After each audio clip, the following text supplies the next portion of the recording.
High viewers, doctors kitchen and ব্লগসের আজকের পর্বে আপনাদেরকে আমি স্বাগত জানাচ্ছি। আপনাদের সাথে আমি আছি অধ্যাপক ডক্টর নাজনীন নাহার, ক্যান্সার রোগ নির্ণয় বিশেষজ্ঞ। আর যথারীতি সারাদিনের শত ব্যস্ততার পরেও আমার হাজবেন্ড ক্যামেরা নিয়ে দাঁড়িয়ে আছেন। তো হাসান তারিক চৌধুরী, কিছু বলুন। আমি দেখতে পাচ্ছি যে একটা লাউ, এই যে কিন্তু লাউ, এটাকে স্বাদের লাউ বানাইলো মোরে বৈরাগী, সেই সেই লাউ নাকি? এগুলা কি? এই দেখেন ধুন্দুল, কি রে ভাই? ধুন্দুল দেখা যাচ্ছে, হ্যাঁ, ধুন্দুল। তারপর আর হচ্ছে বেগুন। বেগুন। তো বন্ধুরা, আজকে খুবই তাড়াহুড়া, মাত্র চেম্বার থেকে এসেছি, এজন্য ছুরি দিয়ে এটা ছিলবো না। আমি তাড়াতাড়ি করে আমি কি করি, পিলার দিয়ে এইভাবে করে যদি আমি লাউটাকে ছিলানো হয় না, এই ছালটা দিয়েও পরবর্তীতে ভালো রেসিপি করা যাবে। আর হচ্ছে এখানে আরেকটা সুবিধা হচ্ছে, এই লাউ যদি আপনি মনে করেন যে ধুবেন না, তারপরেও সমস্যা নেই, একেবারে একটা নাই চলে আসে। আর আমার এই পিলারটা খুব ভালো। আমার বাবা ছোট মানুষের মতন আমার এই পিলার দেখে একদিন কাটতে দেখে দেখে, বাহ এটা তো খুব সুন্দর, খুব সুন্দর, এটা দিয়ে কাটা যায়। তো এখন আব্বা আমাকে বলে, মা আমাকে তুমি একটা পিলার কিনে দিও তো। এই পিলারটা দেখার পরে আমি, কেন আব্বা? বলে কি যে, না আমি এমনিতেই একটু প্র্যাকটিস করলাম শশা টশা কাটাকাটি। ছোট বাচ্চা ছিল একটা আমার।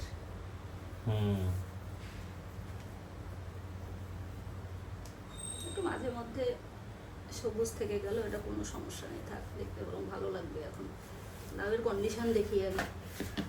লাউ তো খুব সফট, দেখে দেখাই যাচ্ছে। আল্লাহ ভরসা, দেখা যাক।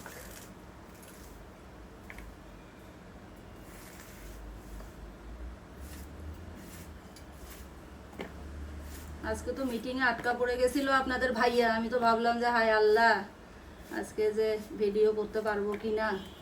আর জানেন তো, আমরা তো সব ইনস্ট্যান্ট, মুখ আল্লাহ দিয়েছে বকর বকর করার জন্য।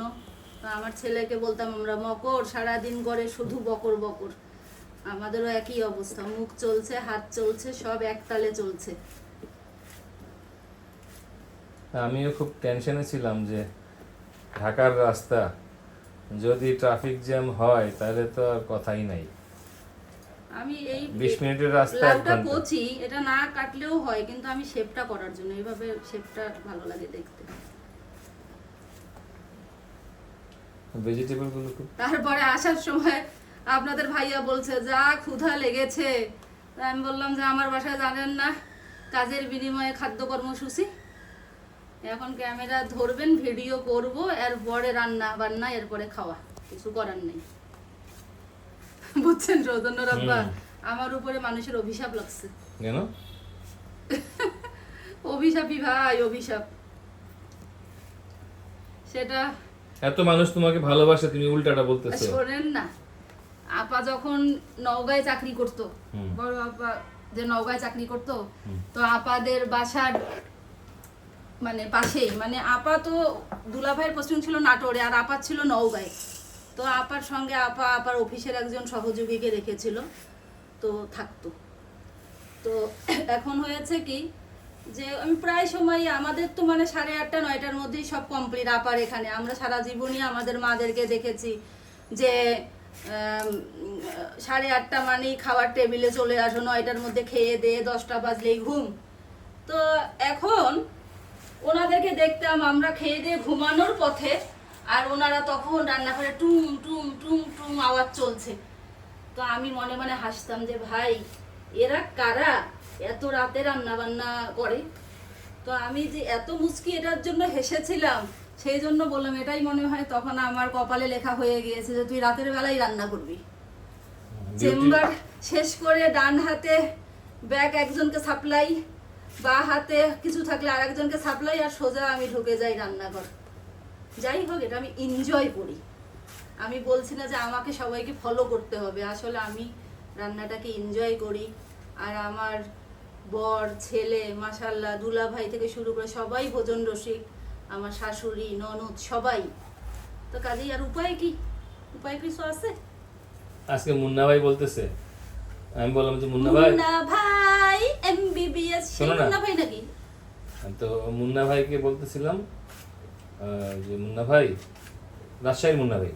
আচ্ছা, ও বলেন না। তো এখন আহ, আমি বাসায় যাব, তারপরে আমার বউ রান্না করবে, তারপরে খাবো। আহারে, কি হ্যাঁ। দুঃখের জীবন। সে বলে যে তুমি তোমার বউকে এত কষ্ট দাও, হ্যাঁ, বেচারি রোগী দেখবে, চেম্বার থেকে বাসায় যাবে, তারপরে রান্না করবে, আবার তারপরে তোমাকে খাওয়াবে, এটা একটা কথা হইলো? হ্যাঁ, তাই আমি বললাম যে ভাই কি আর করা, এখন সে তো এটা করতে ভালোবাসে, তাই সে তো বাধ্য হয়ে করে না। তো তোমার বাসায় কি রান্না করার জন্য তোমার হোম হেল্পার কেউ নাই? মানে আছে, কিন্তু তারা একটা ধুন্দুল ছিলাই দেখাই। তারা রান্না নর্মালি করে না। তারা এমন কি বলবো, আমার বাণীবুর কথা একটু বলি। কিন্তু দুর্নাম করার না, দরকার নেই। দুর্নাম করবো কেন? হুম। তো দেখা গেল সে কোনোদিন একটা সবজি বা কিছুটা রান্না করলো, করে সে নিজেই খেতে পারে না, যে আপা পেটটা আজকে ভরে নাই, আপনার রান্না ছাড়া পেট ভরে না।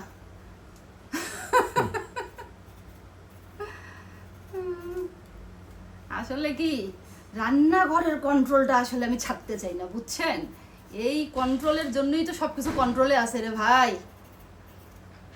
কন্ট্রোল ভাই জোর করে হয় না, এটা কোয়ালিটি দিয়ে হয়। মানুষের আসলে কি জানেন, এই খাওয়া দিয়ে মানুষের মনের ভিতরে যেভাবে জায়গা করে নেওয়া যায়, আমার মনে হয় না যে আর কোনোভাবে যায়। না, তুমি দেখবা যে বিশেষ করে যে কোনো আমার যেটা মনে হয়, এই আজগর যে তোমার সিঙ্গারা বানাতো, হ্যাঁ, আজগরের সিঙ্গারা খাওয়ার জন্য কিন্তু ওই চিপার মধ্যে দোকান, কিন্তু কোনো সাইনবোর্ড নাই, কেউ চেনে না। ওই 4 নম্বরে যে দোকানটা ছিল, হ্যাঁ, নাই আছে তো, আছে, কিন্তু আজগর চলে যাওয়ার পরে তার ওই কোয়ালিটি সিঙ্গারা হয় না। না আমরা আর খাইও না। তো এখন ও যেরকম সিঙ্গারা সমোচা বানাতো, দেখা যেত যে খুঁজে খুঁজে মানুষ ওই চিপার ভিতরে দোকান থেকে সিঙ্গারা নেওয়ার জন্য আসতো। আরে ভাই, এবং একটা ভালোবাসা সিঙ্গারা সেই সময়ে এত দাম দিয়ে একটা সিঙ্গারা কিনা খুব, মানে আমি মনে করি যে খুব একটু অস্বাভাবিকই ছিল, কিন্তু অনেকে কিনতো। একই রকম ভাবে আমাদের এলাকায় আমি দেখেছি যে একটা ছোলা মুড়ির দোকান ছিল, আর একটা হলো ছোলা মুড়ি পেঁয়াজু। একদিন রিয়েল টাইম রান্না দেখাবো, বুঝছেন? কোনো পজ হবে না। সেই দোকানে, শোনো না, সেই দোকানে বলেন। ছোলা মুড়ি পেঁয়াজু খাওয়ার জন্য বিকাল থেকে লাইন, এবং এইটা একটা গলির চিপার মধ্যে, শহরের এক মাথায়, এ মাথা থেকে ও মাথার সমস্ত কই, ইয়া, আমাকে তো জীবনে এই সেই মুড়ি দোকানে খাওয়াইলেন না না, আপনি। সেই দোকান এখন আর নাই, উঠে গেছে।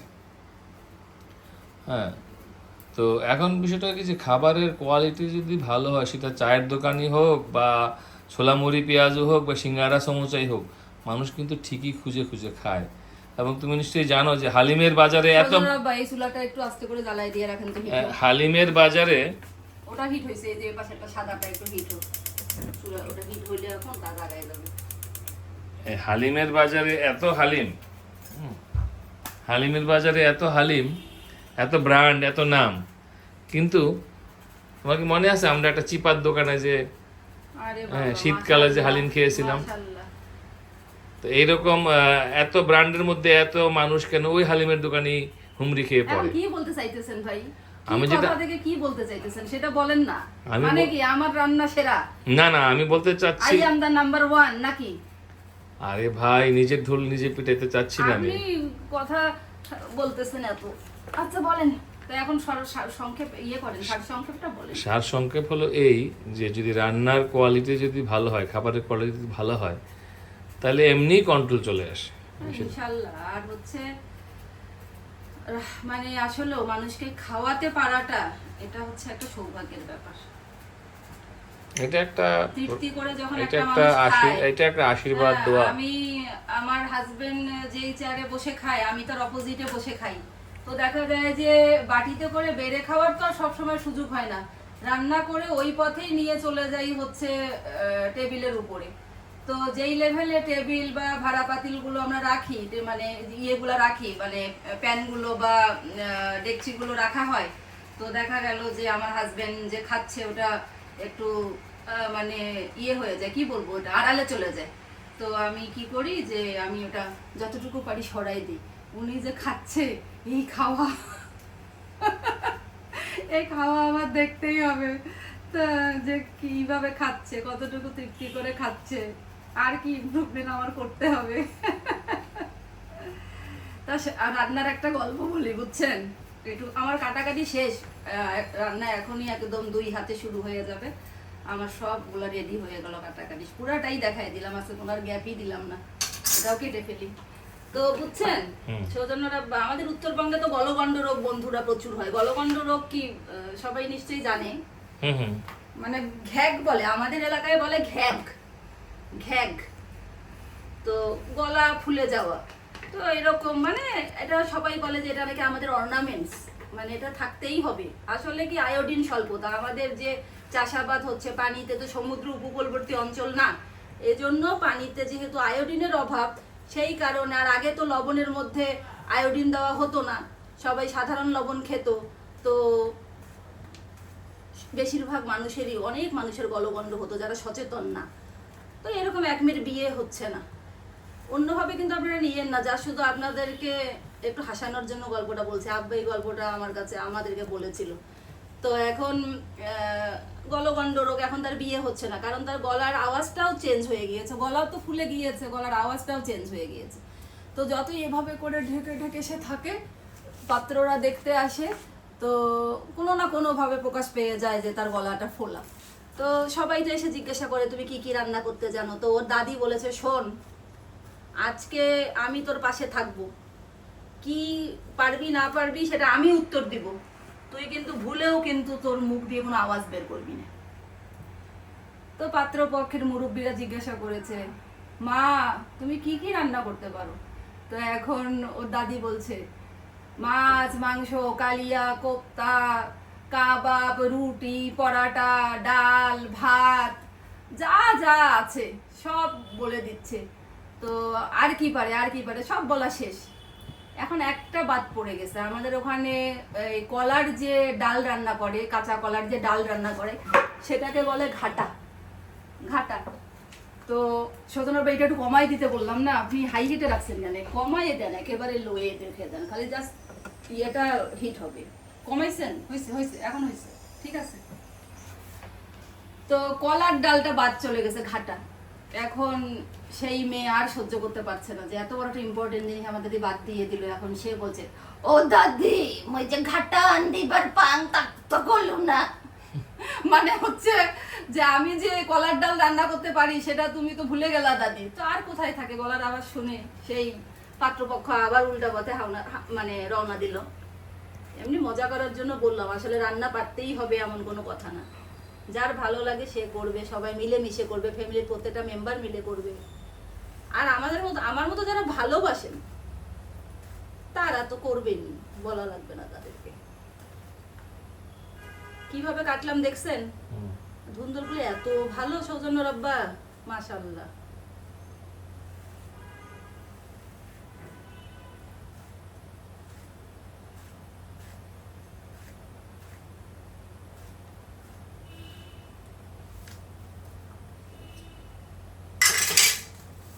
এগুলা পরে তুলে ফেলবো যখন গ্যাপ দেব, রান্নাটা শুরু করে দেই।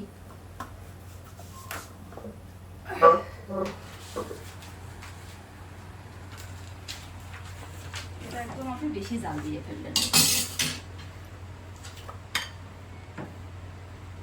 এখানে বন্ধুরা একটু তেল দিয়ে নিলাম, আর এখানে আমি সামান্য একটু তেল দিয়ে নিলাম। এখানে কি কি দেখা যাচ্ছে দেখাবেন না? দেখাচ্ছি তো। চুপ কেন ভাই, মন খারাপ? না, এখানে আমি জাস্ট একটু হলুদ দিয়ে, এটা হচ্ছে বেলে মাছ, একদম দেশি বেলে, আর এটা হচ্ছে চিংড়ি। তো একটু হলুদ দিয়ে আমি দুইটাকে হালকা করে ভেজে নিচ্ছি। আর এইদিকে আমার এটা এটা কি মাছ? এটা এটা এটা এখানে এটা এটা কোনটা এই পাশেরটা কোনটা? এটা তো হচ্ছে বেলে, এটা হচ্ছে চিংড়ি। এটা চিংড়ি, এটা বেলে, আর এইটা এটা বলতেছে যে এটা এটা শৈল মাছের মাথা, শৈল মাছের মাথা। এটা গরম হোক। আজকে আমি 3টা রেসিপি করব। এই শোল মাছের মাথা দিয়ে হচ্ছে রান্না করব হচ্ছে লাউ, আর চিংড়ি আর বেলে মাছ দিয়ে রান্না করব ধুন্দল। এটা আমার চিটাগাঙের ডক্টর রেদওয়ান ভাইয়ের খুবই পছন্দ। আর এটা হচ্ছে কাতলা মাছের পেটের তেল ছিল, সেটা দিয়ে বেগুনটাকে ভাজবো, একদম নিমিষেই হয়ে যাবে। এখানে আমি এই বেগুনের ভাজাটার জন্য পেঁয়াজ দিয়েছি। পেঁয়াজ একটু বেশিই দিতে হবে, আর খুব বেশি ভাজা হবে না, একটু সিদ্ধ সিদ্ধ হয়ে গেলে আমি এখানে আমি চিংড়িটা প্রথমে দিয়ে দিচ্ছি, চিংড়িটা ভেজে নেই।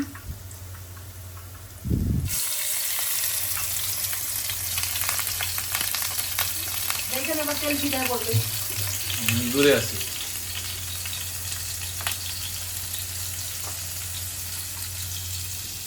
গরমের যন্ত্রণা এবারে ভাই, কেন তো ইয়ে করবেন, চলা যাবে না গায়ে দিয়ে মধ্যে, হ্যাঁ করা লাগবে না, এই যে পাশে আছে না।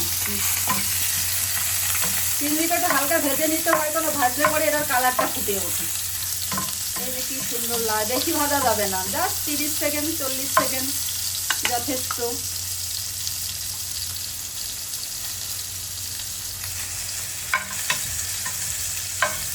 আর আমি আগেও বলেছি যে ভাজলে পরে এরকম কাচের বাটিতে তুলতে হবে। ক্লাস 5 পর্যন্ত আমার ছেলে যখন ক্লাস 5-এ পড়ে সেই পর্যন্ত আমি তাকে লেখাপড়া যতটুকু পারি করিয়েছি। পরে ভাবলাম যে না, আমরা যেমন নিজে নিজে পড়েছি সেরকম নিজে নিজে পড়াটাকে শিখতে হবে, নিজে নিজেই শিখতে হবে, নিজে নিজেই পারতে হবে, সেই ইচ্ছাটা থাকতে হবে। তো আর 5-এর পরে আসলে আমার আর ওকে পড়াতে হয়নি। এটা একটু হালকা ভেজে নিচ্ছি, দেখে কি অবস্থা দাঁড়ায়।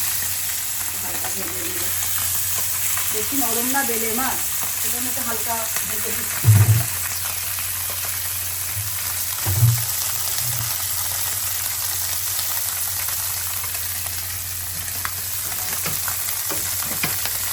এখানে কিন্তু তেল খুব সামান্য দিচ্ছি, কারণ মাছের পেটের তেল তো আবার তো তেল বের হবে, এই জন্য কম দিচ্ছি। তো হয়েছে কি বন্ধুরা, তো আমার ছেলেকে বিপরীত শব্দ পড়াচ্ছি, তো পড়া ধরছি, পরীক্ষা পরের দিন বাংলা পরীক্ষা। বললাম যে বলো আলো, সে বলে অন্ধকার। আমি বলি দিন, সে বলে রাত। তখন তার বয়স কত হবে, 6 হয় নাই, 5.5 থেকে 6 হবে। উঁচু নিচু, ঠিক আছে। তারপরে আমি তাকে জিজ্ঞাসা করলাম উত্তম, তার উত্তরটা ছিল সুচিত্রা। উত্তমের বিপরীত শব্দ সুচিত্রা, কারণ সে তো দেখে যে সিনেমাতে উত্তমের বিপরীতে সুচিত্রাই অভিনয় করে, তাহলে এটা তো উত্তম যে অধম, সে এটা বলতে নারাজ। তার কথা হচ্ছে উত্তম অধম, সুচিত্রা। আপনি হাসলেন না? না, আমার একটা মনে পড়লো। হ্যাঁ, কি বলেন? ওই যে বললো আয়ের বিপরীত ব্যয় না, আয়ের বিপরীত আয় যায় না যায়। এটা কিন্তু খুবই সাবধানে ভাজতে হবে বন্ধুরা।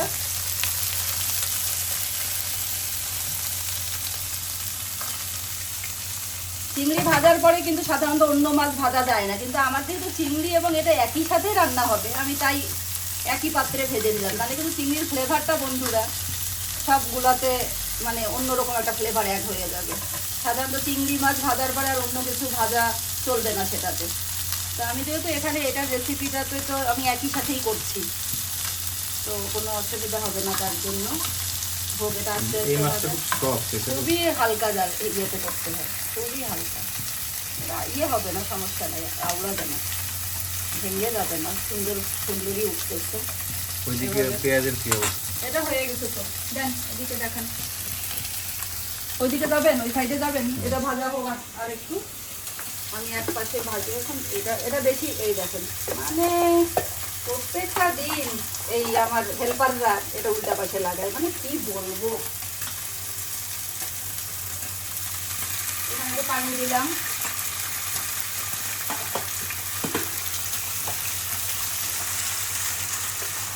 এদিকে আমার মাছটা হয়ে গিয়েছে। আমি এটা হয়ে গিয়েছে, একটু ঠান্ডা হলেই পুরো আমি তুলে দেখাবো। এখন বেশি ঠান্ডা হোক তারপরে তুলবো, না হলে এটা এত নরম মাছ যে গলে যেতেই পারে।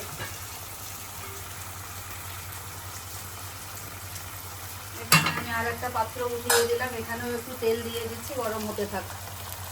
এটা হচ্ছে ধুন্দলটা রান্নার জন্য। তো আমার এখানে আমি দিয়ে দিই এখন লবণ, সামান্য একটু দিচ্ছি, পরে অ্যাডজাস্ট করে নেওয়া যাবে। হলুদ, সরি আই এম সরি।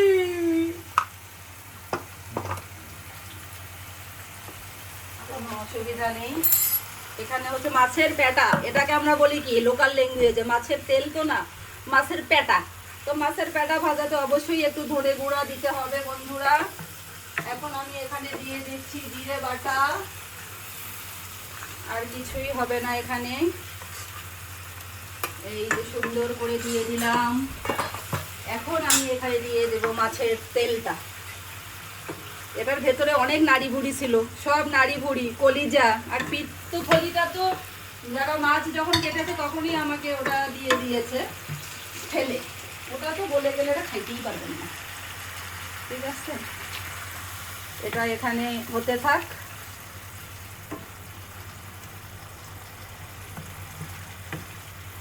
দাঁড়ান, এটা একটু তুলে ফেলি।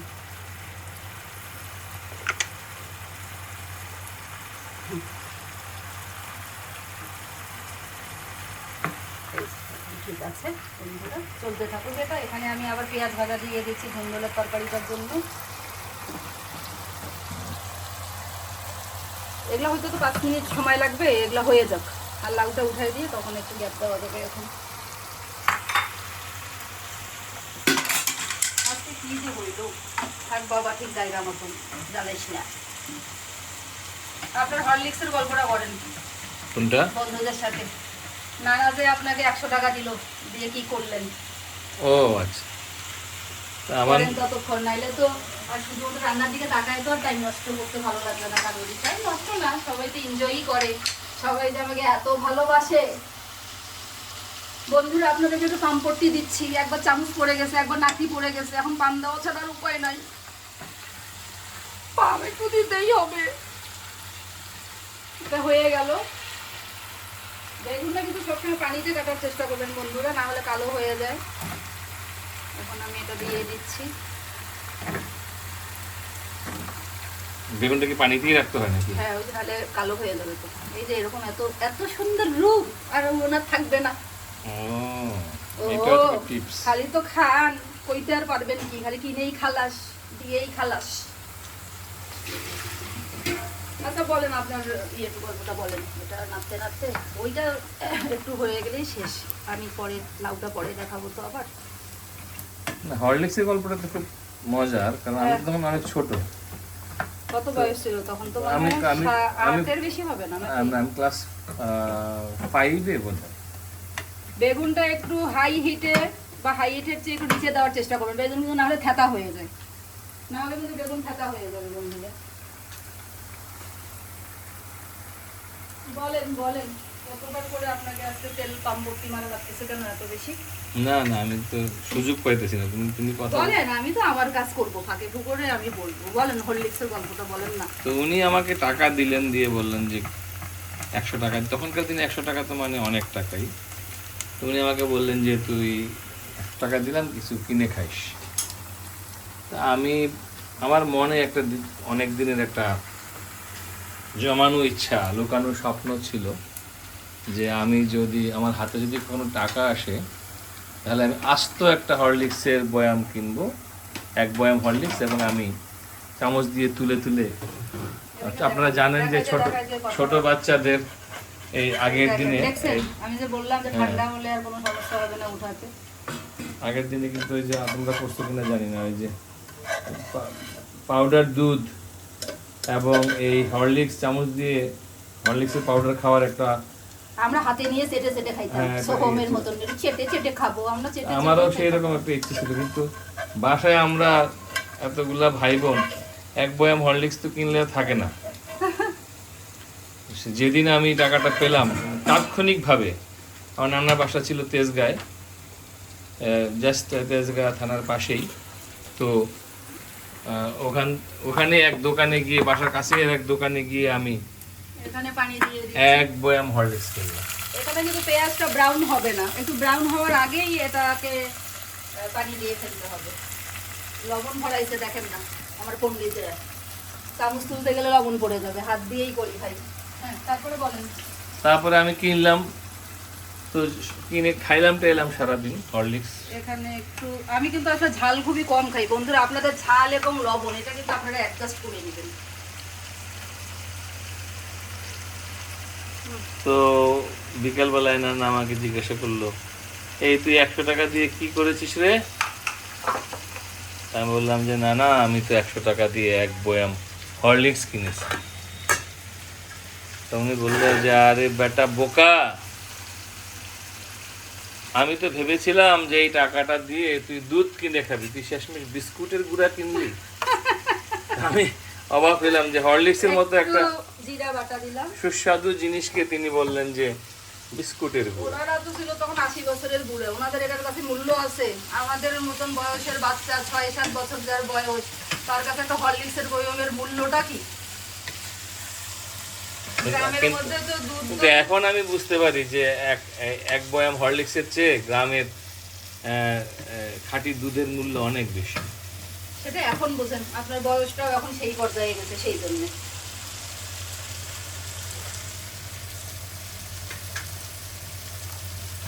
এখানে আমি একটু জিরা বাটা দিয়েছি, এখানে আর ধনে গুঁড়ো আজকে আর দিতে চাচ্ছি না, একটু জাস্ট হয়ে যাক, হয়ে গেলে আমি এখানে কিন্তু দেখেন জালটা এখন মোটামুটি মিডিয়ামের চেয়ে হাইয়ের চেয়ে, বুঝছেন সৌজন্যর আব্বা, একটু হাইয়ের চেয়ে উপরে রেখেছি, কিন্তু একদম পুরো হাই না, একটু নিচে রেখেছি। হোক, আস্তে আস্তে হোক। এখানে বেগুনগুলো খুব ভালো, তো আমি চেষ্টা করবো যে পানি যাতে না দিতে হয়, আর যদি একটু দিতে হয় একটু সামান্য দিলেও কোনো অসুবিধা হয় না, সামান্য একটু দিয়েই দিই, তাহলে একটু ওয়েট থাকবে, এখন ভালো লাগবে খেতে। এই যে এই এই হাত ধোয়া পানি আর কি। এখন এখানে আমি দিয়ে দেবো কেটে রাখা ধুন্দুলগুলো। এখন এখান থেকে 1 মণ পানি মোটামুটি বের হবে ঢাকা শহরের কালকের পানির মতন। কি অবস্থা যে কালকে গেছি রে বাবা, দেখ আল্লাহ ভরসা। না পানিতে ডুবে গেছিল পুরা ঢাকা। আপনার ভাগ্নিদের জন্য কাঁঠাল ভাঙছি। কি অবস্থা, কাঁঠাল ভালো? মাশাআল্লাহ, কাঁঠাল ভেঙে জিপলকে ঢুকায় রাখলাম, দেখি আল্লাহ যদি ওদের রিজেকে রাখে এসে খেতে পারবে। খুবই ভালো কাঁঠালটা। এখানে পানি উঠবে, কিন্তু আমি তারপরও সামান্য একটু পানি দিয়ে দিচ্ছি। আর এখানে আমি ঢাকনাটা কোথায় এখানে দিয়ে দিই। তো এগুলো মোটামুটি 5 মিনিট লাগবে সৌজন্য রব্বা, বুঝছেন?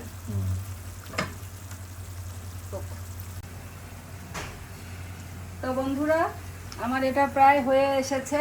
এই পর্যায়ে আমি এখানে একটু ধনে পাতা, এটা একটু বেশি ঝাল করলে ভালো লাগবে না খেতে, এটা একটু একদম কম ঝালের তরকারি। আর ওই সাইডে দাঁড়াবেন নাকি? আর হচ্ছে একটু সামান্য একটু কাঁচামরিচ দিয়ে দিলাম, হালকা ঝাল কাঁচামরিচ দেবো। রান্না কিন্তু আমার মোটামুটি এখানে কমপ্লিট। এটা দেখি কি অবস্থা, দেখেন সৌজন্যর উপর দেখেন এত পানি উঠছে।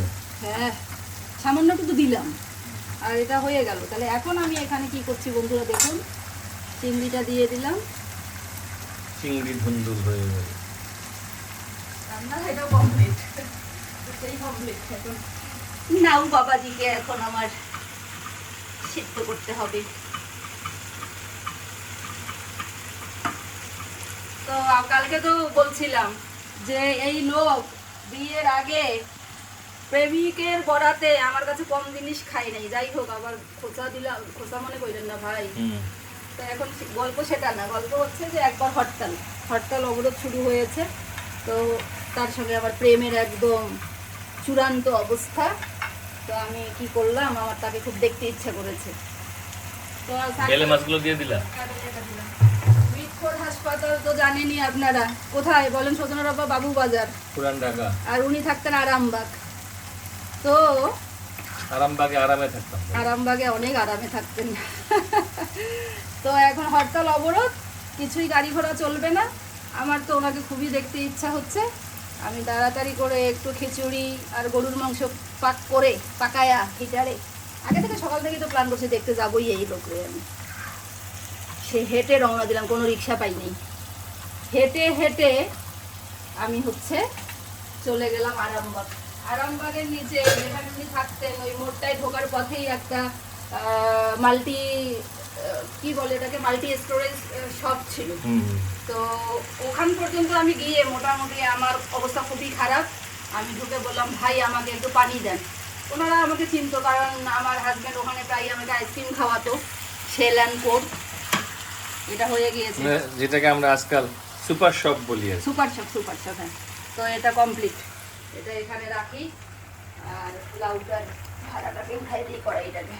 তো এখন ওখানে গিয়ে খালি ওরা পানি আনবে, আর কোথায় থাকে, পানি আনতে আনতে আমি পুরা সপাট অজ্ঞান।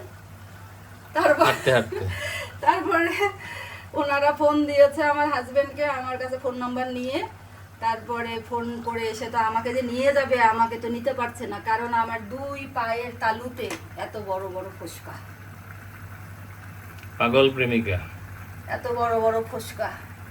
তো কথা হচ্ছে যে আসলে ভালোবাসার ধর্মটাই এমন। তা ভাই ভালোই তো বাসছি, ভালোবাসা নিয়েও তো নিন্দা শোনা লাগতেছে। কোনো খুন ডাকাতি তো করি নেই, ভালোবাসার মধ্যে কি কোনো অন্যায় আছে? ভালোবাসার মধ্যে কোনো দোষ আছে? এই যে এতগুলা বন্ধু আমার, কত ভালোবাসা, আমি যে এই কষ্ট তো কোনো কষ্টই মনে হচ্ছে না যে আমার হাজবেন্ড খাবে, আমার ছেলেরা খাবে। ছেলেরা বলতে আমার ভাগনা, আমার ছেলে, সবাই তো খাবে, তাই না? তারপরে আপনারা দেখছেন, এর চেয়ে আনন্দ কি হতে পারে? তো তার মধ্যেও নিন্দুকের কথা শেষ নেই বন্ধুরা। এটা কিন্তু আর বেশিক্ষণ জাল দেওয়াই যাবে না, এটা কিন্তু খালি জাস্ট এই যে বলক উঠলো, একটু ধনেপাতা দিয়ে দিলাম, কমপ্লিট। এখানে কাঁচামরিচ আপনার অপশনাল, দিয়েই দেই, যেহেতু একটু বেঁচে গেছে কাঁচামরিচের যেই দাম, বাবারে বাবা। যাই হোক, হ্যাঁ, শেষ রান্না। এটা একটু খালি জাস্ট দেখায় ইয়ে করি। এই পেঁয়াজগুলো খুব একটা ব্রাউন হতে হবে না, যখন মনে হবে যে না একটু সিদ্ধ হয়েছে, কালারটা চেঞ্জ হয়েছে, তখনই রান্নাটা উঠাই দেবো আমি।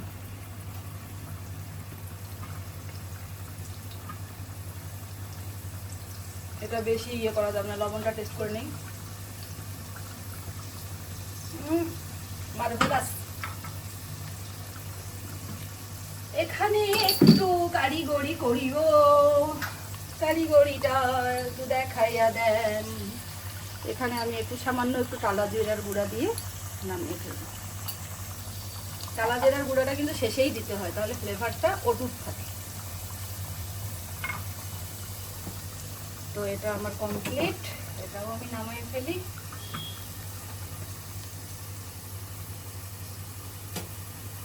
এটা কি আমি এই চুলা একটু সুবিধা হয় আপনার? না, এখানেই ভালো। চুলার তবে গরম লাগতেছে তো আপনার ভাই? না, অসুবিধা নেই, একটু বাইরে থেকে তো বাতাস লাগে।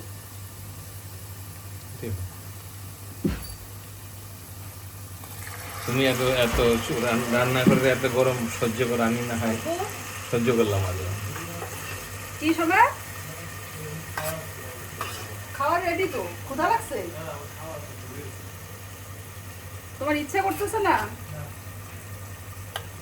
একটু জিরা বাটা দিলাম, আর আমি এখানে একটু লাউ, তো সামান্য একটু রসুন বাটা দেবো, বেশি না। রসুনের ফ্লেভারটা কিন্তু মুখে যাতে কোনোভাবেই না লাগে, সামান্য একটু, 1 চামচ হবে। লবণও খুব সাবধানে বুঝে দিতে হবে, এটা খুবই দুশ্মন। লবণ হচ্ছে কিন্তু লাউয়ের দুশ্মন। তারপরে হচ্ছে লবণ কয়টা জিনিসের দুশ্মন বলেন তো? আপনাকে একদিন আমি বলছিলাম, এখানে সামান্য হলুদও সামান্য দিতে হবে। লাউয়ের তরকারিটা মানে লাউয়ের কালারটা যদি বেশি ইয়ে হয়ে যায়, মানে দেখলেই মাথা ঘুরে, ইচ্ছা করে না। তারপরে কি? কবুতর মারাত্মক। কবুতরে যদি একটু লবণ বেশি হয়, কোনোভাবেই খাওয়া যাবে না। কবুতরের মাংস রান্না, কবুতরে লবণ খুব সাবধানে দিতে হবে। তারপরে 5 বার দিব। আমি তো কম্পিটিশন করতেছি না যে কম্পিটিশনে ভিডিও হবে, এখন আমার কি হবে। তো কাজে যেহেতু কম্পিটিশন না, কাজে আমি 10 বার দিলাম আর 5 বার দিলাম, আমার কথা হচ্ছে টেস্টফুল। এখানে আমি এখন শোল মাছের মাথাটা দিয়ে দিলাম। এটা আবার একটু মাছটা দিয়ে রাখতে হবে, খাওয়ার পরে রাখতে রাখবো, বাটিটা দিয়ে দিই। আর মাথাটা আবার মতো দিয়ে করবে থাকে না, বাবা দরকার নেই করার, থাক আমি দেখতেছি।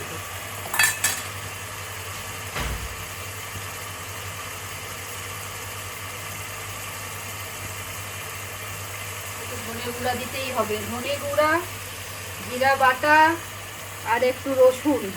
এটা হচ্ছে আমার কাছে দেখে মানে মনে হয় যে অপরিহার্য উপাদান লাউয়ের।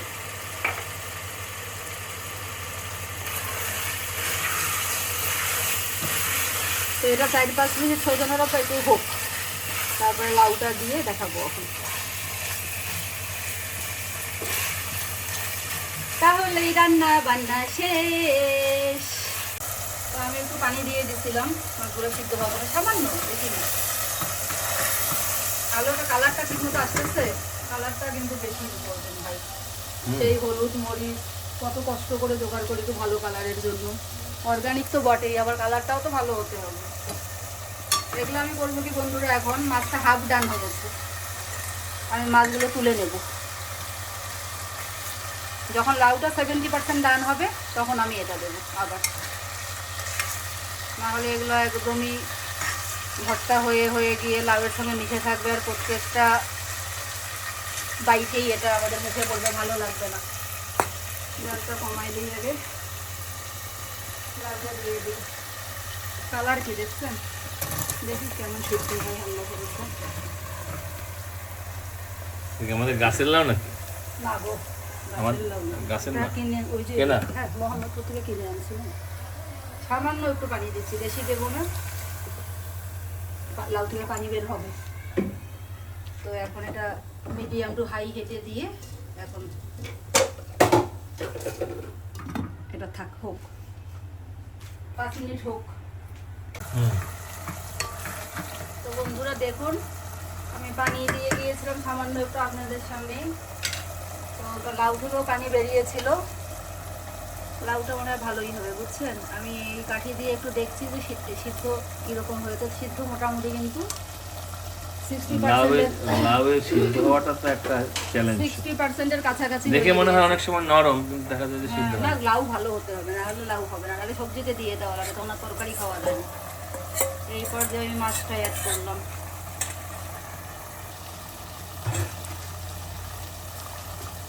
সৌজন্যর আব্বা শুধু তো খালি আব্বা আব্বা আব্বা আব্বা করি, আমার তো কিছু বলা লাগে। আমার মা কিন্তু একজন অনেক সংগ্রামী মহিলা, আমার বাবাও খুব সংগ্রামী ছিলেন।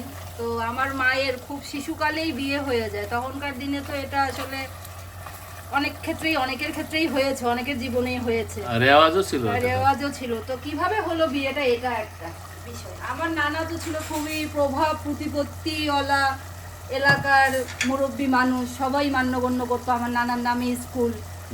জমিদার লেভেলেরই ছিলেন আসলে বলতে গেলে, ওভাবে নেগেটিভলি না, উনি দানবীর জমিদার ছিলেন।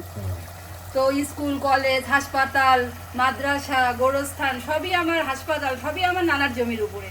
তো নানার নামে একটা স্কুল আছে, SS হাই স্কুল, ওই স্কুলের হেড টিচার ছিলেন আমার বড় খালু।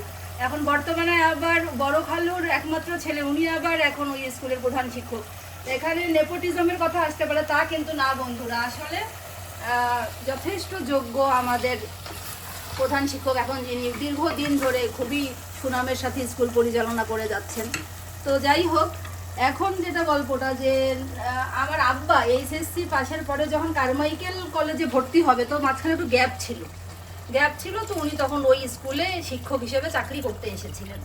তো স্কুলে চাকরি করে, কিন্তু আব্বার অফ টাইমে খুব মন মরা অবস্থায় বসে থাকে। তো একদিন আমার বড় খালু আব্বাকে ডাকলো, ডেকে বলছে, বিআই করে ডাকতো, বিআই এদিকে আসেন, আপনার কি হয়েছে বলেন, এরকম আপনি মন খারাপ করে বসে আছেন কেন, কেমন মন খারাপ থাকে আপনার? তো আব্বা তখন বলল যে, স্যার যখন আপনি অভয় দিলেন, আমি বলি আসলে আমার তো লেখাপড়া করার খুবই ইচ্ছা, যে আমি মাস্টার্স পাস করব। এখন আমার পরিবারের সদস্যরা তো চাচ্ছে আমাকে বিয়ে দিয়ে দিতে। আমার এক কাজিন আছে, তার সঙ্গে মোটামুটি বিয়েও ঠিক। এখন বিয়ে দিলে তো সংসার করতে হবে, সংসারের দায়িত্ব নিতে হবে, এরকম চাকরি করতে হবে, আমার তো আর লেখাপড়া হবে না স্যার। তখন এটা আমার খালুকে খুবই মানে আপ্লুত করে। তারপরে খালু রাতের বেলা চিন্তা করে একটা সমাধান বের করে। সকালবেলা আব্বাকে স্কুলে গিয়ে বলে, বিআই আসেন, আপনার জন্য ব্যবস্থা করব আমি। কি ব্যবস্থা? বললেন যে আমার একটা শালি আছে, ক্লাস 3-তে পড়ে, 7 বছর বয়স। আমার আবার একটা ডবল প্রমোশনও ছিল, 7 থেকে 8 বছর বয়স। বলে যে ওর সাথে যদি আমি আপনার বিয়েটা পড়িয়ে দেই, তাহলে কিন্তু বিয়েও হয়ে থাকলো, কেউ আর বিয়ের জন্য আপনাকে যন্ত্রণা করতে পারবে না, আর এই মেয়েকে নিয়ে আপনার এখন সংসারও করতে হবে না। তো আপনি নিশ্চিন্তে আপনার মাস্টার্স পর্যন্ত কমপ্লিট করেন, তারপরে সংসার শুরু করবেন। আমার মায়ের দিকে আর তাকাই নাই, মানে আব্বাকে এতই ভালো সে জানতো, আসলে বুঝতে পেরেছে যে এখানে আমার শালিও ভালো থাকবে, আর আব্বার যত লেখাপড়া করার ইচ্ছা সেটাও পূরণ হলো। তো এই অবস্থায় আম্মার বিয়ে হয়। সংসার করতে এসেছে আম্মা অনেক পরে, সেই অবস্থায় আম্মা ক্লাস 3 ছাত্রী, ক্লাস 7-এ পড়ে তখন সংসার করতে এসেছে। তারপরে আমার মা এসএসসি পাস করেছে, এইচএসসি পাস করেছে, ডিগ্রি পাস করেছে, বিএড করেছে, স্কুলে শিক্ষকতা করেছে, আমাদের মতন 5টি সন্তানের জন্ম দিয়েছে। আপনারা সবাই আমার মায়ের জন্য দোয়া করবেন। আমি আজকে আমার এই ডক্টরস কিচেন অ্যান্ড ব্লগসের মাধ্যমে আমার এই সংগ্রামী মায়ের প্রতি আমার শ্রদ্ধা জানাচ্ছি, এবং আপনারা যারা আছেন আমি জানি সবাই সংগ্রামী, সবার প্রতি আমি শ্রদ্ধায় আজকে মাথা নত করলাম। তো সৌজন্যর আব্বা, এটা একটু এখন শোনেন, আমার শাশুড়ির একটা 1 মিনিট বলে শেষ করি এখানে। আমার শাশুড়ি, আমরা তো অনেক কোয়ালিটির সবজি খুঁজি, মানে একেবারে পারফেক্ট হতে হবে, কচি হতে হবে। আমার শাশুড়ি যেখান থেকেই সবজি আনুক, দেখি যে তার সিদ্ধ, মানে সে চুলায় উঠিয়ে দিলেই ডাল হয়ে যায়। এত বলে, আম্মা তোমার ট্রিকটা একটু বলো না, কীভাবে তোমার সবজিটা সিদ্ধ হয়। শিখাবে না, কারণ উনি ওনার সব কিছু উজাড় করে রেসিপি কাউকে দিবে না, সেটা যেই হোক। রেসিপির ব্যাপারে কনজারভেটিভ ভাই। তো যাই হোক, আমি একদিন চুপ করে দেখেছি যে এই যখন মোটামুটি সিদ্ধটা হয়ে যায় তখন অল্প জালে, এখন অল্প জালে 10 মিনিট হবে। এর মধ্যে দেখি আমার মায়ের ট্রিক চুরি করা, কি গল্পের চলে চলে এরকম বহু কিছুই চুরি চলে। কি সহজ সরল ভাবে বৌমাটাকে, আহারে যদি এটা শোনে কি যে হবে। তো বন্ধুরা, 5 থেকে 7 মিনিট পরে ফিরে এলাম। এখানে আমি এখন একটু ধনেটা তো দিতেই হবে, যতটুকু ধনে দিবেন তত লাউ টেস্ট হবে। সরি আজকে এই কি যে হয়েছে আমার হাতে। যাই হোক বন্ধুরা, আমরা তো আর এটা কাট করে দিতেই পারি, স্কিপ করতে পারি, কিছুই করবো না। দেখুন, এরকমই আমরা রাঁধুনিদের হয় দশা। এরকম করে 4 হাতে রান্না করলে তো একটু দুই একটা জিনিস হবেই ভুল হয়। এটা ভুল না, আসলে এটা কি বলবেন আপনি? এটা সুন্দর ভাষা বলেন তো। ভুল না, রান্না কমপ্লিট, দেখছেন? তো এখন এটা আমি নামিয়ে ফেলবো, পরিবেশন করে টেবিলে দেখা হচ্ছে। তো বন্ধুরা, আজকে একটু পরিবেশন করলাম। হাঁড়ি পাতিলগুলোও যথেষ্ট সুন্দর, ওগুলো দিয়েও সব দেখাই, মাঝে মধ্যেই দেখাচ্ছি, কিন্তু আজকে ভাবলাম যে না, সাদার উপরে দেই, তাহলে কন্ট্রাস্টটা ভালো লাগবে। তো দেখুন, আমার এখানে চিংড়ি দিয়ে, ধুন্দল দিয়ে, বেলে মাছ। দেখুন, বেলে মাছগুলো কিন্তু গোটা আছে, এই জন্য উপরে 2-1টা রেখে দিয়েছি দেখানোর জন্য।